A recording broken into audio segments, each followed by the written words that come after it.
Good afternoon, everyone. My name is Tim Barker. I'm the District Attorney for York County, and we're here today to go ahead and speak to you about the horrific events that occurred yesterday. I don't lie to my constituents.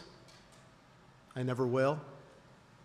And so I'm going to say up front, this is extremely difficult.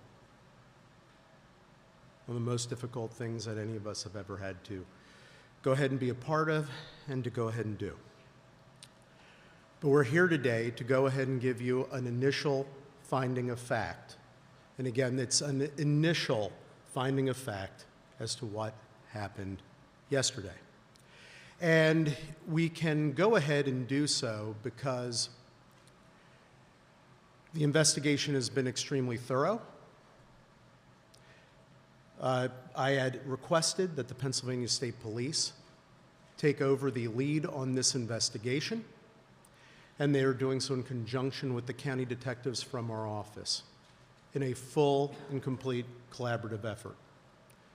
Based upon the information we gathered that was provided from my review, which included being out at the crime scene itself for hours yesterday, being walked through various aspects at the scene, which included also a review of body-worn camera footage, a review of dash cam footage, personally having a chance to see where there were various items of ballistics, physical evidence, and unfortunately, the location of our fallen officers. Based upon this review of information, I will go ahead and deliver an initial finding of fact. This is an initial one. There are many steps that need to be completed as part of this investigation, and there are many questions that I will not answer for you at this time because the investigation is ongoing. And there will be a second briefing once all of that information comes back and is complete. Those of you who know how we operate know that is what we do. We speak with what we can, when we can, but we will not go ahead and state or confirm anything that would be remotely incomplete and not decisive. So, what do we have here? Well, first off, Matthew J. Ruth, he is the actor. And this is the only time I will mention his name. After this, he will only be referred to as actor. What occurred begins actually on September 16th at approximately 11:23 p.m., and we must start there, because this began as an incident of domestic violence. There was a call that came in from the mother of his ex-girlfriend that the actor was spotted on her property with binoculars looking through the residence, looking through a window. The mother of the ex-girlfriend advised that it was a white male wearing camouflage, and she could see him through a trail camera that was standing in her driveway. And while en route to the location, the mother of the ex-girlfriend advised that the male possibly came there in a black truck that was parked on Emig Road around the corner from the residence at 1879 Hare Road. Officers responded, and upon initial arrival to the property, they did not locate the male. They went to Emig Road and did observe the black 2000 Ford Ranger pickup truck parked along the road in the woods line. It was unoccupied, and then officers went back to the residence and spoke with both the ex-girlfriend of the actor and the mother of the actor. And the ex-girlfriend of the actor had advised that on 8/20 of 2025, an unknown person set her pickup truck on fire while it sat in her driveway. She advised that at the time she suspected that it was her ex-boyfriend who was the culprit, but she wasn't sure, so she requested that the matter not be investigated further. The ex-girlfriend then showed a still photo from the trail camera, and what it showed was a white male wearing all camouflage outfit, standing behind the ex-girlfriend's truck in the driveway. And the male is looking through a scope device with it pointed towards the residence. The ex-girlfriend identified the male in the photo as the actor, and she advised that they put the trail camera up after the incident on August 20th of 2025. The ex-girlfriend confirmed that the actor was, in fact, her ex-boyfriend, and she suspected again that he was involved in the incident of setting her vehicle on fire. She stated that they had dated for only a short period of time and that the actor had never been to her house nor had ever been invited there. The ex-girlfriend also advised that the actor owned and often drove a 2000 black Ford Ranger pickup truck. And when they were reviewing the photo, the officers noticed that the actor had an AR-15 style rifle slung across his chest while looking into the residence. The officers then proceeded over the next several hours, which included assistance as well from the York County Sheriff's Department through the use of their drone, to attempt to locate the actor. They could not find him, despite searching over the next several hours.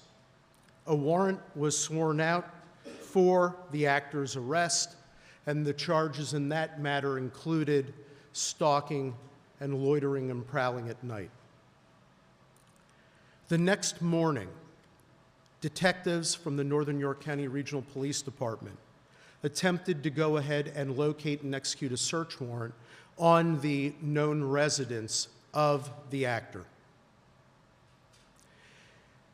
Included in executing that search were 3 detectives: Detective Sergeant Cody Becker, Detective Mark Baker, and Detective Isaiah Emenheiser.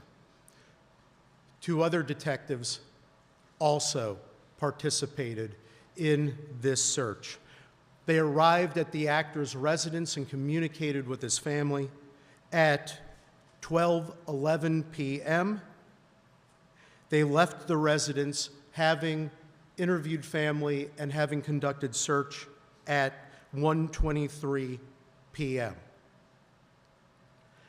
At 2:02 p.m., Detective Sergeant Becker, Detective Baker, Detective Emenheiser, and 2 other Northern Regional detectives arrived on scene at 1879 Hare Road, the location of the incident the previous evening.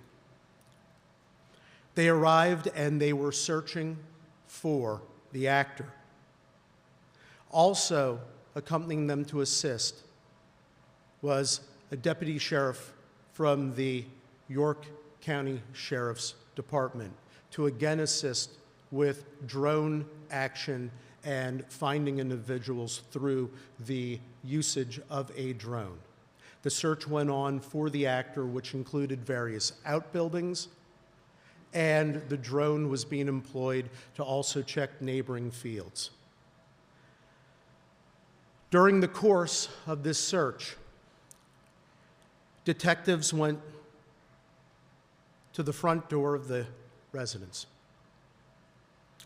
They arrived at the door at 2:08 p.m. The initial officer who went to the door was Detective Emenheiser. Right behind him was Detective Baker. Following as well was Detective Sergeant Becker and another Northern York County Regional detective. Final detective remained behind as more of a perimeter view in looking out for the actor and securing the perimeter. Detective Emenheiser discovered that the door was unlocked. Having remembered that the door was left locked by the ex-girlfriend and mother who were not at the residence because they went somewhere else for their safety, they decided that they were going to go in. The door was open, and upon immediately opening the door, the actor repeatedly fired at the officers with multiple rounds from an AR-15 styled rifle with a suppressor, immediately striking Detective Baker, striking Detective Sergeant Becker, striking at Detective Emenheiser, who he and the other Northern York County Regional Detective who were there closest to the house, as they tried to go back for cover position. He repeatedly fired upon them. All 4 detectives went down.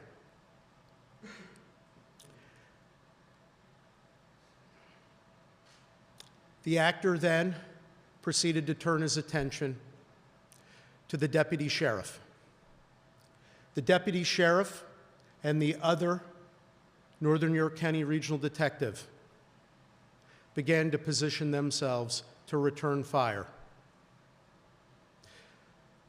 The Northern York County Regional Detective repeatedly fired at the actor. The actor did strike the deputy sheriff who was by his vehicle and also struck the vehicle. The deputy sheriff did himself remove his 9mm. The Northern York County Regional Detective was firing at the actor with his AR-15 style rifle. The actor repeatedly was firing his rifle at the deputy sheriff, striking him. The deputy sheriff went down and went to try to retrieve his rifle and go for safety as well to take cover to return fire. The actor went up towards the roadway where the vehicles were to engage in fire with the deputy sheriff, continuing to fire at him. The deputy sheriff returned fire with his 9mm handgun. The Northern York County Regional Detective also was returning fire with his rifle. While up at the roadway when the actor was there was a final exchange of gunfire. After that exchange, the actor went down. The actor became deceased. Following this, the Northern York County Regional Detective immediately went to see about rendering aid. He immediately went down first to his fallen officers from Northern York County Regional Police Department by the house and discovered detectives that were non-responsive. Detective Sergeant Cody Becker, Detective Mark Baker, and Detective Isaiah Emenheiser were all killed following the brutal ambush that was committed upon them by the actor. The final Northern York County Regional Detective was critically wounded. The other Northern York County Regional Detective immediately began to render aid as he also called out to have responses from other law enforcement and other emergency responders. After rendering aid there, he realized that the deputy sheriff was also critically injured.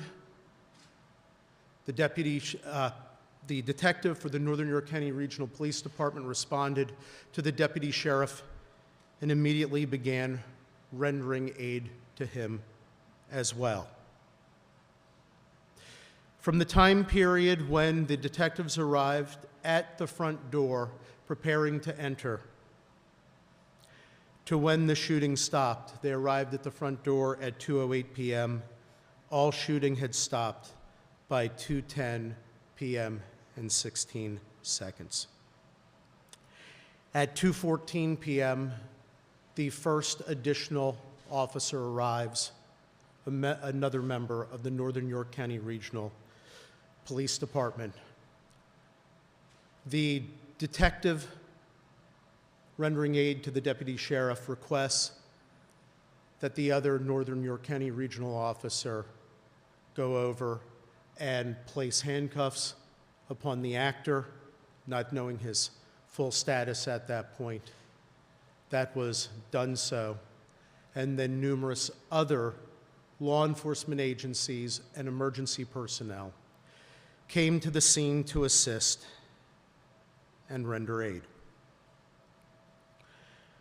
The Pennsylvania State Police, as mentioned previously, took over lead in the investigation assisted by our county detectives.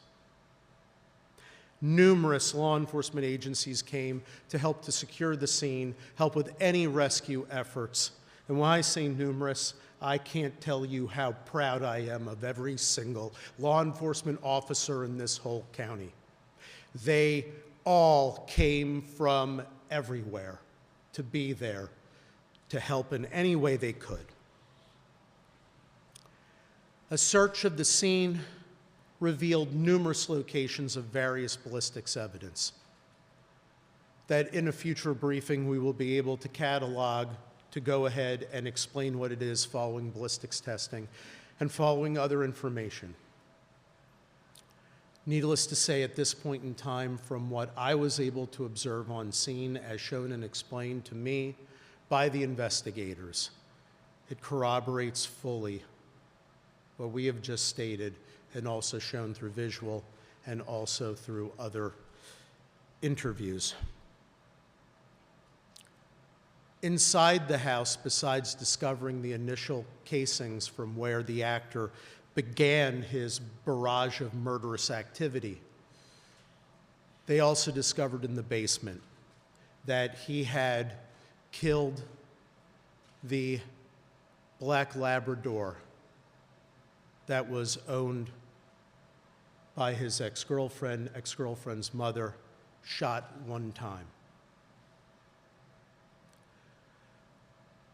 We are currently investigating further aspects of motive.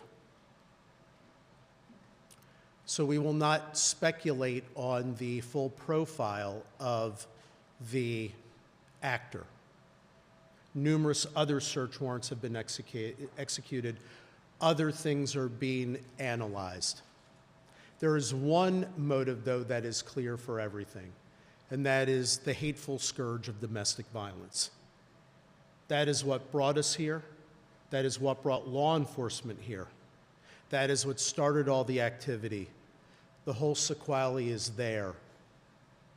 And yes, thanks to the actions of the Northern York County Regional Police Department, supported by the York County Sheriff's Department, we have 2 lives of the residents there that are saved today. Because make no mistake about it, and this I can conclude by all reasonable inferences from all information without speculation. Had they arrived home and not Northern Regional Police Department officers arrived, they would have been killed immediately by the actor. Again, that is not speculation. That is the absolute only reasonable inference from all actions. The detective from Northern Regional who was injured was, of course, rushed to York Hospital, as you all know, taken into surgeries, was critical but stable. The same is for the deputy sheriff from the York County Sheriff's Department. We are very blessed and thankful that they are stable. In terms of some legal aspects, One of the things that I wanted to make clear of right now, although it be crystal clear and obvious to any human being on the planet, but just to make sure that this is articulated legally, all actions by law enforcement were justified. They weren't only justified, they were necessary. And we are so thankful and appreciative to them, and especially our Northern York County Regional Detective who fired the last shot and who rendered the aid. I can't imagine the strength and the fortitude that it takes to immediately, after having seen and been engaged in that, and going down to see what you observe, to be immediately thinking of rendering critical aid and engaging in life-saving action. He saved many lives that day. If the actor was not eliminated and his threat and murderous rampage eliminated, who knows where this would have stopped.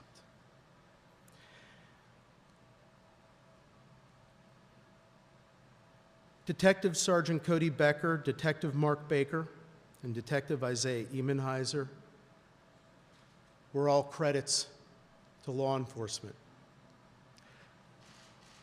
I personally knew them very, very well. They were wonderful.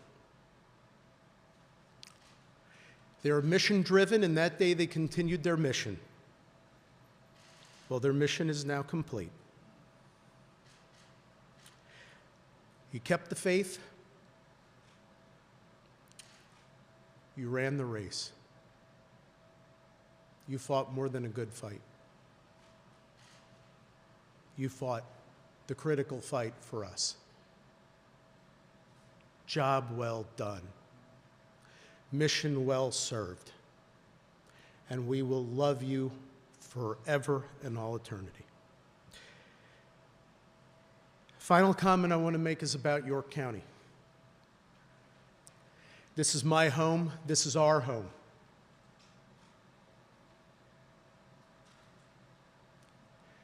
We've gone through a lot this year. We've been at podiums like this too many times. And when you go through that, when you go through these sorts of things, it can seem very, very dark and dire. And you can begin to lose faith and hope.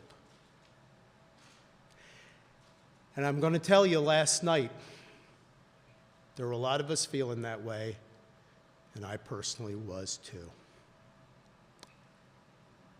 And then when I left the scene and went over to the coroner's office when I was in the procession, and we're going down the roadways, and all you saw all along those roadways were members of our community. And they were standing there in the rain for hours to watch our law enforcement standing there, the old, the young, families, children, waving American flags, waving flags and holding signs saying, "Back the blue," showing their love and appreciation for law enforcement. And all I could think is, there's the light. There's Christ's light that drives out Satan's darkness. We are a great community. We are a safe community. We are a loving community. We are there for each other, and we need to be together to be love and light, and we will demolish hate and darkness by doing so. And by God, with every fiber of our beings, we will do that. This county will always be there for our law enforcement. And our law enforcement will always be there to protect and serve you. God bless you, York County, all that you are, all that you stand for. And we are so proud to serve you every moment of every day. With that, I'm going to ask my dear friend Dave Sunday to speak. And before I do, I want to mention something special about him. Yes, he's our Attorney General, and yes, he was the former DA. But he plays a more critical role in our lives, and in my life in particular. He's one of the best friends I have. And he came to the scene last night, not to be Attorney General, not to be a politician, not to even go ahead and be extra law enforcement. He came there at my request because we needed his friendship and love. And you know what in life? That's more important than anything else. And more important than calling him my former colleague, my former boss, and our Attorney General. I call him my friend. So, my friend, if you'd like to say a couple words.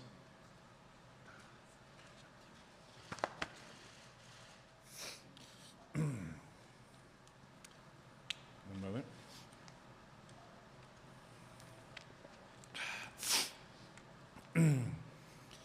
Good afternoon. After tragedies like this, we often look for reasons to explain unreasonable and unexplainable events, but oftentimes none come. Yesterday, 3 families received the call that law enforcement families fear each and every single day. They may not always talk about it or acknowledge it, but that fear is always there and very, very real. The fear that their father or their mother, husband or wife, beloved partner will not be returning home. I pray for the families who are dealing with unfathomable loss, and our hearts remain with the 2 families who received a call about their loved ones being seriously injured, and we pray for their recovery. This law enforcement community needs us right now. These families need us. The police departments, York County and the Commonwealth needs everyone to respond with grace, with love, with support, and yes, prayer. Police officers do not ask for awards, accolades, or attention.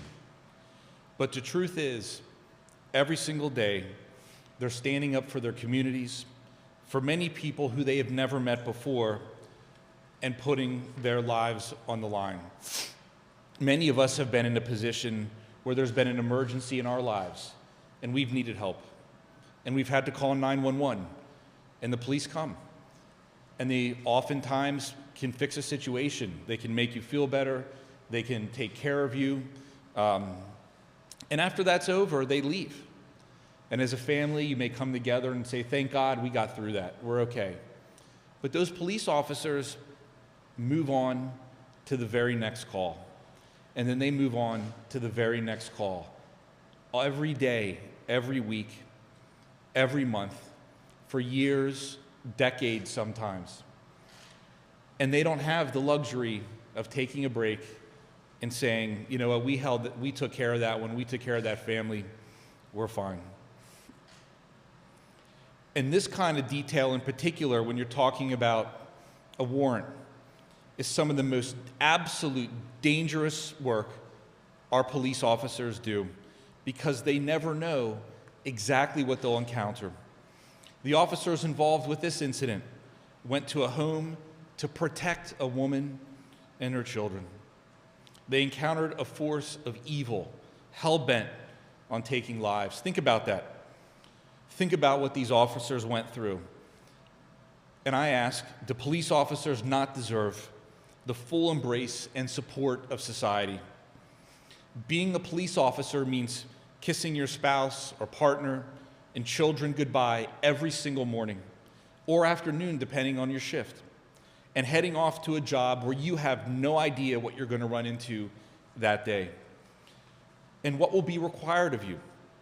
Our police officers today are so much more than law enforcement officials.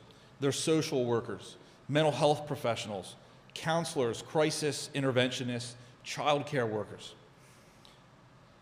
And they have the bright light of public opinion and judgment shining on them every single day. But yet they perform their duties without hesitation, true to their oath to protect and serve. Yesterday, 3 brave officers gave their lives to fulfill their duties.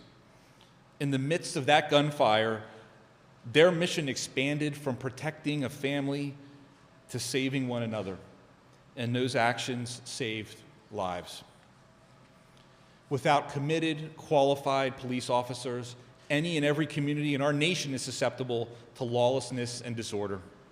Families and children are vulnerable. Our older residents are vulnerable. Who's going to hold the line between a free society and lawlessness? Well, we all can play a role. I've heard it said before that more and more we have come to expect less and less from each other. Looking around our world, it's hard to argue with that. Society has become programmed to devalue human life. Perhaps it's social media or the news environment that thrives on outrage, or the loss of in-person connections and relationships. But that doesn't mean that we have to accept it. We have to get past the attitude that we are not each other's keeper. Step away from the keyboard and talk to a stranger, talk to a neighbor, find a place to lend a hand. If we can't get beyond that attitude of selfishness for the sake of our society, then do it for the sake of these men, these heroes and their families. As one of Pennsylvania's most famous and favorite sons, Fred Rogers once said, "Look for the helpers." I implore us all to not only seek out the helpers, but support and empower them, emulate them. Again, the answers we seek, the logic or reasoning to explain how such a horrible, unimaginable tragedy can happen, they are hard to come by. So let's not rely on answers and instead take action. Not all of us swear the oath to protect and serve. Not all of us put on a uniform, but we are all capable of being the unrelenting force that overcomes evil. And I think we are. Late last night, after spending the evening at the scene of this horrific crime with our fallen heroes, my friends that were partners when I served as a district attorney, we made a very sad journey with their bodies to York. The rain was falling as if God Himself was mourning with us. As I looked outside my vehicle window, lining each rural road, outside each home, standing in the rain were our fellow York Countyans, with American flags, holding a vigil for these men and honoring their sacrifices. I want everyone to know how important that was to the police officers and the law enforcement community of York County. It was so important to each of us who knew these men and considered them friends. That is the humanity that we need in this moment and in our world.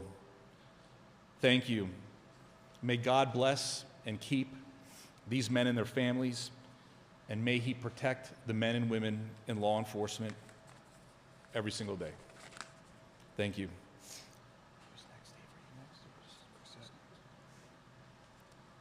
Pennsylvania State Police Commissioner Chris Parris.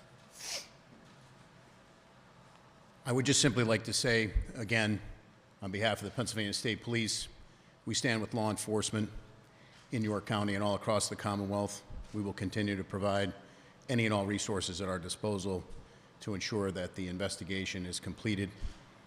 The district attorney here in York County, our attorney general, as well as the Northern York County Regional Police Department and the York County Sheriff's Department, I will say from a perspective of a police executive, they are a credit to law enforcement, the diligence with which they carried out this investigation from its onset, and the way that they doggedly and methodically did what they had to do in order to preserve life and seek justice is something that I know all people in York County and all people across the Commonwealth should be very proud. So we continue to support law enforcement services here. We will continue to do so. Our members' assistance people will be here with the Sheriff's Office as well as the Northern York County Regional Police. There are recovery support services that will have to be dealt with. For the injured, there are line of duty funerals that have to be planned, and we stand with them and will support them today and every day forward. Thank you very much.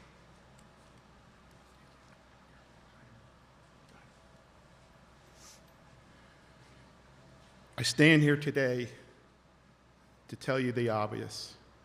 Our office is grieving. Our community is grieving. Our fellow men and brothers and sisters in blue are grieving. But what I can tell you, the only way we're going to get through this is prayer. And the support and the overwhelming support from our community, our law enforcement brothers and sisters, helps us to get through this. What I'd ask you to do is pray for my fellow colleague, Dave Lash. 3 of his men paid the ultimate sacrifice. And our condolences go out to you and your family members and to your support staff, because truly without them, we are nothing. They support us every day. I see them over there grieving. I would ask you to go home and pray. And with God's grace, we'll get through this. And pray for one of my officers that are now in surgery comes through. Appreciate the public support. Thank you.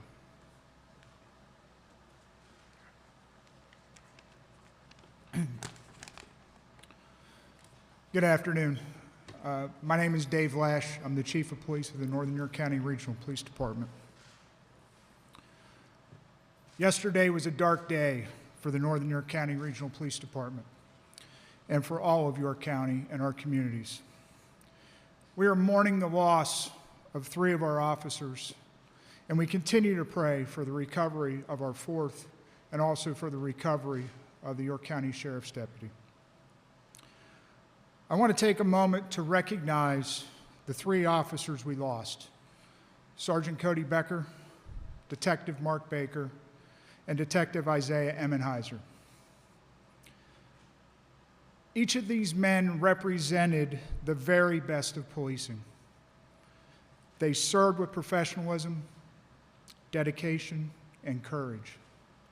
They were leaders within our agency, committed to protecting this community and standing beside their fellow officers. Unfortunately, their deaths are the stark reminder of the risks law enforcement officers accept every day. They knowingly place themselves in harm's way to keep others safe. For that, we are forever indebted to them and their families. Currently, our administrative offices are closed, and police coverage in our municipalities is being provided by neighboring departments and the Pennsylvania State Police. We are grateful for their immediate support in helping us maintain public safety while our department works through this tragedy. The Northern York County Regional Police Department will return to patrol operations tomorrow on Friday, September 19th at 1900 hours. Until then, our partners will continue to ensure uninterrupted police service in our communities. We know the community wants to help, and an official endorsed donation portal will be announced shortly. This will ensure that all contributions go directly to the families of our fallen and injured officers. On behalf of the Northern York County Regional Police Department, I want to thank the community, our law enforcement partners, our elected officials, for their overwhelming outpouring of support.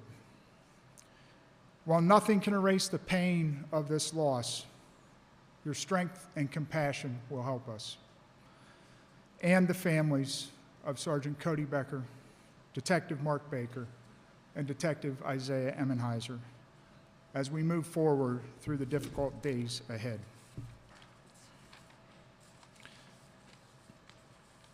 Thank you.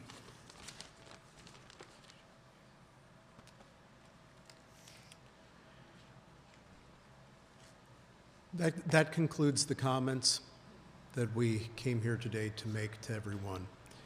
I will be willing to take just a couple of questions, and the reason why I say that, those of you who are familiar with what we do in these circumstances. There will be a complete and full briefing in the future when the investigation is complete. There are many questions that we will not answer today because there is testing that is occurring. There is still information being reviewed and gathered, and we will not make speculative comments in that way. But we will answer a couple, but only a couple.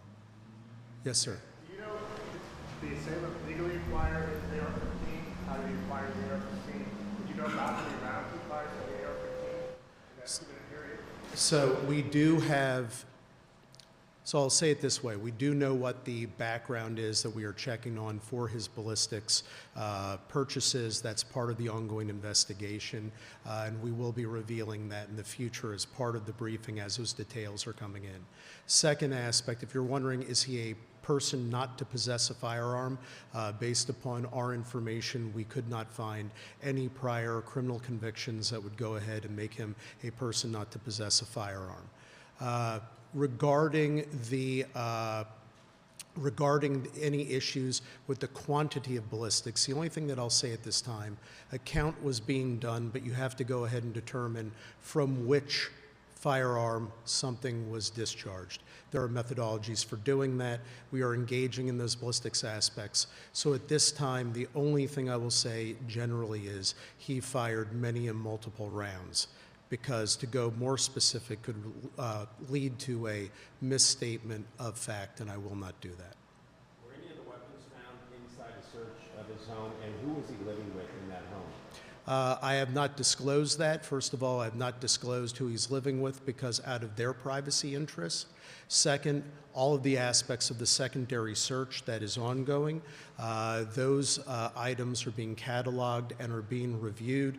They'll be part of a further briefing in the future, but I am very sensitive to the privacy interests of non-involved individuals as part of an incident, including, as you'll notice, the only names that were mentioned, one mention of the actor, and the names, of course, of our fallen officers. That is out of respect to their privacy interests. But in the future, with the briefing regarding that question, we will be going into detail of a cataloging of background aspects of this individual. Where was the actor located when he started shooting, and where were police located? So as I stated previously, and I'll just repeat this one more time, at 2:08 p.m., the officers were at the front door of the residence, what we are designating as the front door of the residence. The actor was just inside the door. When the door opened is when he began to fire. How did he enter? What's that? How did he enter the home? I'm sorry, you got to speak loud. How did he get access into the home? So that is under investigation and review as well. They were conducting a more thorough search of the house, looking for those aspects. One thing we do know about him from what we were able to reveal at this point with full confidence and certainty is he carefully surveilled the entire residence and the outbuilding areas. So what methodology he used is still under investigation. To gain the access at this point in time, the only thing with 100% certainty that is appropriate for me to state is he did in fact gain access, had been inside, was armed, and did discharge his firearm from inside of there, and in fact also killed, like I mentioned, the family dog. Sir, can you tell how long before 2:08 he may have been in the house? So the only thing I will say at this point, we know he was in the house before 2:02 p.m. We know that he was not at his residence as of the police leaving at 1:23 p.m. In terms of the actually being inside the residence, from where he filed the fatal shots of his ex-girlfriend and her mother, that residence, that is still under investigation to see if we have clues of a tighter timeline than when police left in the early morning hours of the previous evening to the time of 2:02 p.m. The police officer, the fifth officer, I take it he You believe that he fired a fatal shot that killed the suspect, is that correct? So what I'm going to say at this point, first of all, he did not suffer injury, physical injury he did not suffer. The trauma of an incident like this is unimaginable, but he did not suffer physical injury. Concerning the exact wound locations, ballistic aspects, all the things that will go into those evaluations, the reason why I do not want to comment on any of those matters at this time is, first of all, we have autopsies that are pending. They're occurring Friday and Saturday. There will be autopsy reports. And then there will be ballistic reviews.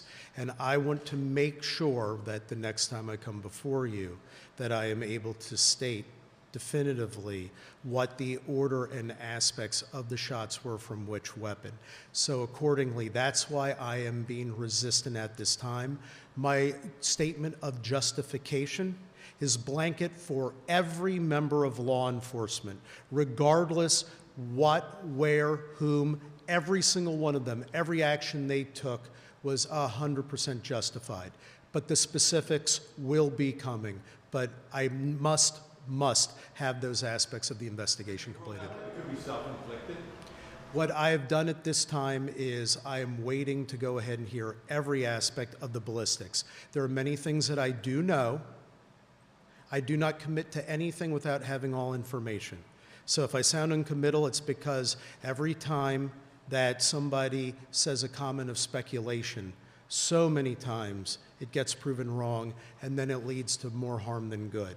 So I am only going to state that it was a final exchange of fire. We know that for a fact from the evidence that we have. Following the final exchange of fire, the actor became deceased. So I will leave it at that. You will know more in the future. I will take one more question because I know many of these questions will be the subject of the next briefing, and I hate having to repeatedly say this to all of you. Knowing that the actor was potentially armed, what precautions did your detectives and officers take in issuing a warrant for a potentially dangerous individual? So they did get the arrest warrant, as I stated. They did a complete search of the whole area that night. They went over to the actor's home the next day. They made sure that the township police department of the area where he lived, that they were alerted. And these are plainclothes detectives, but they also do wear their bulletproof vests. They were equipped to go ahead and go into harm's way. But the unfortunate aspect is, given the nature of where, when, and how the ambush by the actor occurred, that there was no time for response. They did go ahead and proceed as you would expect law enforcement to proceed to try to protect our community. There was multiple communication. There was use of drones to try to go ahead and determine where he potentially could have been hiding. So yes, they were actively looking to protect the community. And additionally, I will add, as I stated before, the ex-girlfriend and mother who were directly in harm's way, they were not there. They were staying elsewhere. And they knew not to come back. And it was law enforcement who were the ones that went. It was our detectives from Northern York County Regional and our sheriff's deputy who went to make sure and see if they could provide ultimate safety. And rather than being able to provide ultimate safety, they wound up having to provide ultimate sacrifice. Aside from the car fire potential, or were there any other threats made to this woman or her family that you're aware of? I'm not going to go into anything beyond what was the previous affidavit of probable cause from which I was citing that contained the stalking allegations. There are further aspects from interviews that continue to be developed, but that's the last, that is the last part of information I want to stick to from that aspect for right now, what is known, defined of public record, because it's very important to do so at this occasion. Thank you all very much for being here. Chief, can you spell the names of the slain officers, please, and their ages?